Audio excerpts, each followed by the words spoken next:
Welcome students to AIB Education at Study with Anas sir. Today I will be starting class 12 business study chapter number 10 financial market. तो जैसा कि आपको पता है कि last class के अंदर हमने इस फाइनेंशियल मार्केट को स्टार्ट कर दिया था और कई सारे टॉपिक्स हमने कवर भी कर लिए थे और थोड़ी सी आपको जानकारी दी थी हमने मनी मार्केट के बारे में और कैपिटल मार्केट के बारे में। सो आज हम इनमें से किसी एक टॉपिक को कवर करने वाले हैं, यानी मनी मार्केट के टॉपिक को हम ओवरऑल कवर करेंगे कि उसकी क्या मीनिंग होती है, क्या कॉन्सेप्ट है, क्या फीचर है और क्या क्या इंस्ट्रूमेंट्स हैं। तो उसको हम ओवरऑल समझेंगे कि आगे हम किस तरीके से मनी मार्केट के द्वारा अपने आप को शॉर्ट टर्म फाइनेंस करते हैं और कैपिटल मार्केट जैसा कि आपको पता है कि वो लॉन्ग टर्म फाइनेंस के लिए होता है। सो स्टार्ट करते हैं आज की क्लास को और समझते हैं ब्रीफ एक्सप्लेनेशन के साथ मनी मार्केट के टॉपिक।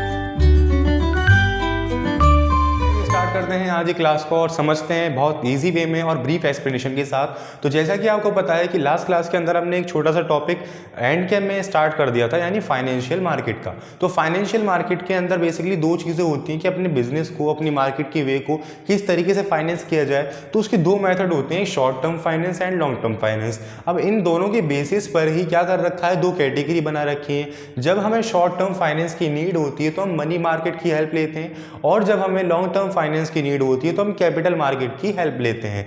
इसी तरीके से हम इन दोनों कैटेगरीज के जरिए अपने बिजनेस को एक प्रॉपर वे में चला पाते हैं। ठीक है, तो अभी का जो हमारा टॉपिक है वो मनी मार्केट का। पहले मनी मार्केट के बारे में पढ़ेंगे कि आखिर उसके क्या क्या फीचर्स होते हैं, क्या डेफिनेशन होती है जो कि आप एग्जाम में लिख सकते हैं इजी वे में, और साथ में इसके क्या क्या इंस्ट्रूमेंट हैं, यानी कि ऐसे आखिर कौन से टाइप हैं जो कि हमें शॉर्ट टर्म के लिए फाइनेंस करने में हेल्प करते हैं। सो स्टार्ट करते हैं। देखिए, सबसे पहले हम मनी मार्केट को समझते हैं। तो money market is that market where transactions in short term securities are made. जैसा कि आपको पता है कि money market are those market which are helpful in the short term financing. अब यहाँ पे वही चीज लिखी हुई है। अब हम बढ़ते हैं इसके फीचर्स की तरफ। तो फीचर्स ऑफ मार्केट क्या होता है?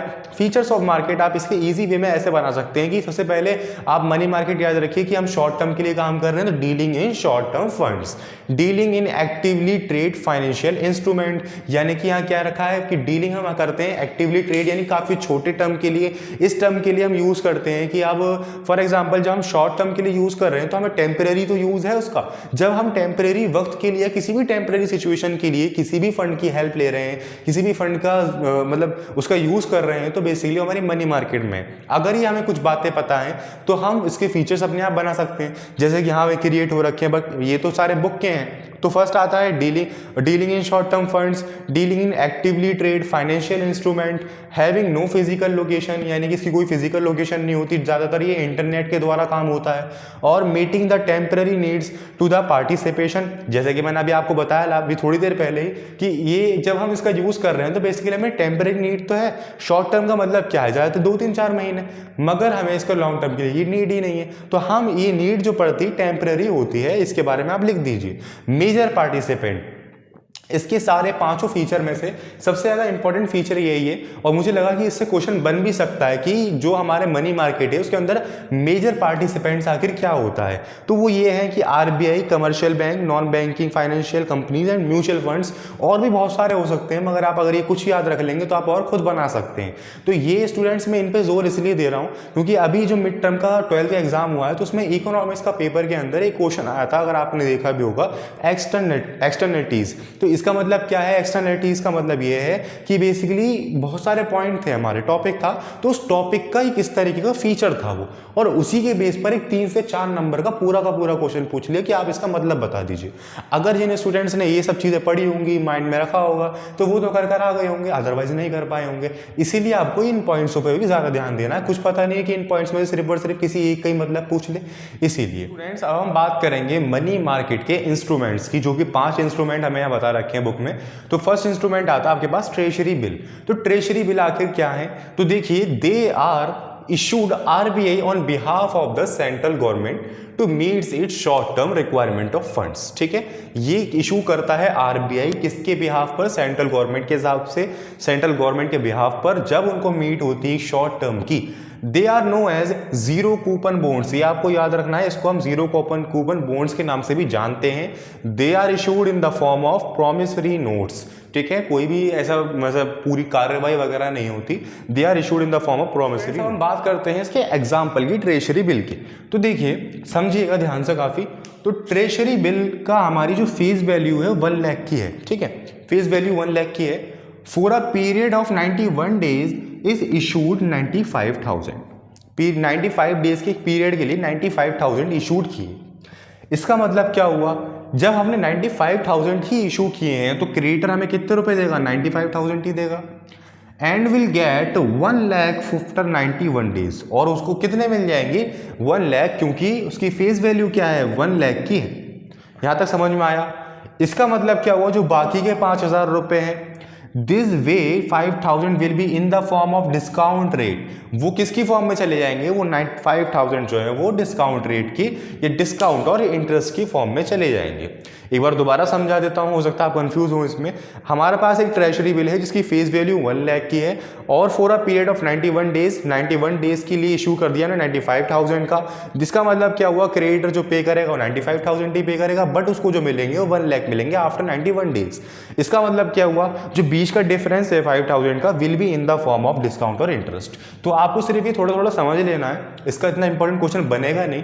अगर पूछेंगे तो सारे ही इंस्ट्रूमेंट पूछेंगे, और फॉर एग्जाम्पल आपसे पूछ भी लिया ट्रेजरी बिल तो आपसे मीनिंग पूछेंगे। अगर आपने एग्जाम्पल लिख दिया तो बहुत अच्छी बात है, नहीं लिख पाए तो कोई बात नहीं, आपको उसकी मीनिंग आनी चाहिए। आपको ये समझ में भी आ गया होगा। फिर भी अगर आपको इस टॉपिक के अंदर या इस एग्जाम्पल में कोई भी डाउट हो तो आप मुझे कमेंट सेक्शन के अंदर जरूर बताएं, मैं इसको एक स्पेसिफिक वीडियो के थ्रू भी क्लियर करने की पूरी कोशिश करूंगा अगर आपको डाउट होगा तो। सो फिलहाल अभी हम आगे मूव करते हैं अपने सेकंड इंस्ट्रूमेंट की तरफ, यानी कमर्शियल पेपर की तरफ। तो they are issued by creditworthy company to raise short term funds at lower rates of interest than market rates. ठीक है, ये आपको समझ में आया। ये जनरली जो इशूड करती हैं वो क्रेडिट वर्थी कंपनीज करती हैं। क्यों, शॉर्ट टर्म फंड्स के लिए, और लोअर रेट पे करती हैं, lower rate of interest than market rates, जो मार्केट रेट में चल रहा होता है। तो then are in the form of unsecured promissory note negotiable and transferred by the endorsement. They are issued of a period of 15 days of 1 year. ठीक है, ये आपको याद रखना है, सारे पॉइंट सारे इंपॉर्टेंट है। They are issued by the companies as bridge financing. ये इसके अंदर ज्यादा इंपॉर्टेंट पॉइंट है कि ये जो इशू करते हैं by the company as bridge financing. अभी ब्रिज फाइनेंसिंग क्या होता है, देखिए, जब कोई कंपनी अपने आप की जो सीमाएं हैं वो बढ़ाना चाहती है, यानी कि बड़ा करना चाहती है अपना बिजनेस, तो क्या करती है, वो इक्विटी शेयर्स इशू करती है। और जैसा कि आपको पता है कि इक्विटी शेयर्स को इशू करने में हमारी बहुत ज्यादा बड़ी कॉस्ट लगती है, तो उस कॉस्ट को झेलने के लिए हम क्या करते हैं, the money spend in the meeting the floating cost can be meet by issuing commercial paper. तो हम मीट करते हैं by using of issuing commercial paper. This source of finance, ये जो सोर्स है हमारी फाइनेंस करने के अपने आप को, इसी को ही हम ब्रिज फाइनेंसिंग कहते हैं। ठीक है, सो आई होप आपके क्लियर हुआ होगा कमर्शियल पेपर। अब हम मूव करते हैं अपने नेक्स्ट इंस्ट्रूमेंट की, कर रहे हैं अपने थर्ड इंस्ट्रूमेंट की तरफ, यानी कॉल मनी। तो कॉल मनी काफी सिंपल है। It refer to that short term finance raised by the commercial bank as inter bank transaction with aim to maintain minimum cash balance known as cash reserve ratio. जैसे कि हमने आपको पढ़ा था कि cash reserve ratio क्या होता है, SLR क्या होता है। तो कैश रिजर्व रेशियो वो होता है कि बेसिकली जो हर एक बैंक को अपने पास रखना होता है, मिनिमम बैलेंस अपने पास रखेंगे, उसका हम लोन नहीं दे सकते तो उसको कैश रिजर्व बोलते हैं, उसको मिनिमम कैश भी बोला जाता है, मिनिमम कैश बैलेंस। ये क्या होता है, it is short term finance repayable on demand, यानी कि हमने अपने आप को फाइनेंस तो कर लिया शॉर्ट टर्म फाइनेंस पे, बट जब भी बैंक से डिमांड आएगी तो वो हमें पे करना ही पड़ेगा। ये रीपेएबल ऑन डिमांड होता है। It has maturity period 1 day to 15 days.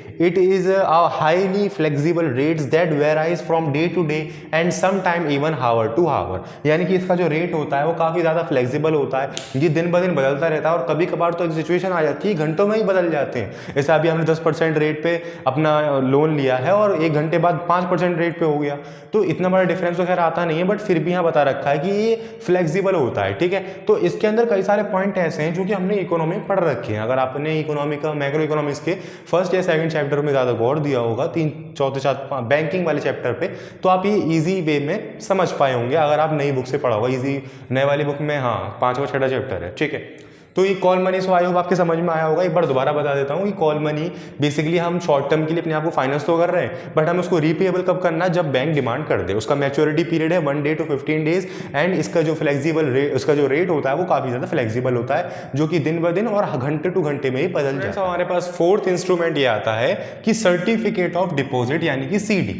तो इसका मतलब समझिए, तो देखिए, they are issued by commercial bank and development by financial institution. ये आपको फर्स्ट लाइन याद रखनी है कि ये जो इशू करते हैं वो कमर्शियल बैंक के द्वारा होता है, and development financial institution, they can be issued to individuals, corporation and companies during the period of tight liquidity. They are unsecured, they help to mobilize a large amount of money for a short period of time. तो basically ये जो सब हमारे तरीके हैं student, ये सब क्या है, एक शॉर्ट टर्म फाइनेंसिस के वे हैं. तो आपको याद रखना है कि सर्टिफिकेट डिपॉजिट ऑफ क्या, ये क्या है, सब ईडीआर है अनसिक्योर्ड. अभी हमने पहले वाले जो पॉइंट्स पढ़े हैं वो कुछ में से कुछ सिक्योर्ड भी हैं, तो ये सारे पॉइंट जो है वो अनसिक्योर्ड है.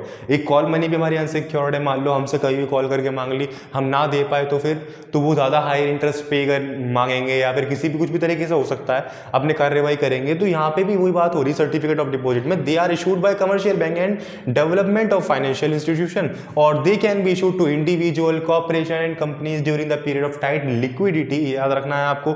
दे आर अनसिक्योर्ड और ये जो हेल्प करते हैं वो लार्ज अमाउंट ऑफ मनी को एक शॉर्ट टाइम ऑफ पीरियड में यूज करने के लिए मदद करते हैं. तो ये था हमारा सर्टिफिकेट ऑफ डिपॉजिट. मूव करते हैं अपने फिफ्थ और लास्ट इंस्ट्रूमेंट की तरफ जो मनी मार्केट की कैटेगरी में आता है, जिसका नाम है कमर्शियल बिल. देखो कमर्शियल बिल का मतलब क्या है, it is a bill of exchange used to finance the working capital requirement of firms. देखिए इसको समझिए. जैसे फॉर एग्जांपल आपका कोई डेटर है ना, आपके डेटर ने क्या कहा कि आप मुझसे चेक ले लीजिए, ये आप 4-5 महीने बाद मेरी बैंक से निकाल लीजिएगा. उसने आपको चेक दे दिया. अब कोई बात नहीं, आपको जो ज़रूरत पड़ी पैसों की वो पहले पड़ गई, ठीक है. अब वो पहले पढ़ने के बाद आप बैंक के पास गए हो, बिल ऑफ एक्सचेंज लेके आपने बैंक को वो दिखाया, बैंक ने आपको पहले से पैसे दे दिए मगर कुछ परसेंटेज काट कर, थोड़े से पैसे कम आपको दे दिए. अब आपको देने के बाद वो बैंक किससे पैसे मांगेगा, वो दूसरी वाली पार्टी से पैसे मांगेगा. अब फॉर एग्जाम्पल उसके पास पैसे नहीं निकले दूसरी वाली पार्टी के पास, तो वो आपके अकाउंट से आपसे पूछेगा भी नहीं और आपके अकाउंट से आपके पैसे काट लेगा जितने उसने आपको दिए थे. तो बिल ऑफ एक्सचेंज का मतलब ये है कि बेसिकली जिसका भी मैच्योरिटी टाइम आया नहीं है बट फिर भी हम उसको अपने पास बुला रहे हैं, उसको कमर्शियल बिल ऑफ एक्सचेंज बोला जाता है. समझ आई. देखिए it is a bill of exchange used to finance the working capital requirement of finance. It is draw by the seller को बोला जाता है ड्रॉवर एंड द बायर्स को drawee. Accept it the being accepted become a marketable instrument. It is called a trade bill. It can be discounted with the bank if the seller needs a fund of the before the bill of mature. यानी कि bill mature होने से पहले जब seller को need पड़ जाती है पैसों की तो वो डिस्काउंट करवा देता है जैसे बैंक से कुछ परसेंटेज कुछ पैसा कम लेकर उससे बैंक से पैसे निकाल लेता है. It become a commercial bill as a when it is accepted by the bank. तो स्टूडेंट इसी के साथ हमारा ये जितने 5 इंस्ट्रूमेंट थे वो फिनिश होते हैं. मनी मार्केट का टॉपिक भी फिनिश होता है. सो आई होप आपके क्लियर हुआ होगा. फिर भी अगर आपको किसी भी टॉपिक में किसी पार्ट के अंदर कोई दिक्कत आई हो, किसी भी टॉपिक के अंदर कोई डाउट हो कि ये समझ में नहीं आया, सर को दोबारा समझाना चाहिए, तो आप मुझे कमेंट सेक्शन में ज़रूर बताएं. मैं उस टॉपिक को स्पेसिफिक वीडियो के साथ एक्सप्लेन करने की पूरी कोशिश करूंगा और करूंगा भी. सो आई होप आपकी सभी चीज़ें क्लियर हुई होंगी. मिलते हैं नेक्स्ट क्लास की वीडियो में और उसके अंदर आप समझेंगे कैपिटल मार्केट को, कैपिटल मार्केट के फीचर्स को और उसके भी कई सारे इंस्ट्रूमेंट को. देन हम मूव करेंगे आगे की तरफ. Thank you.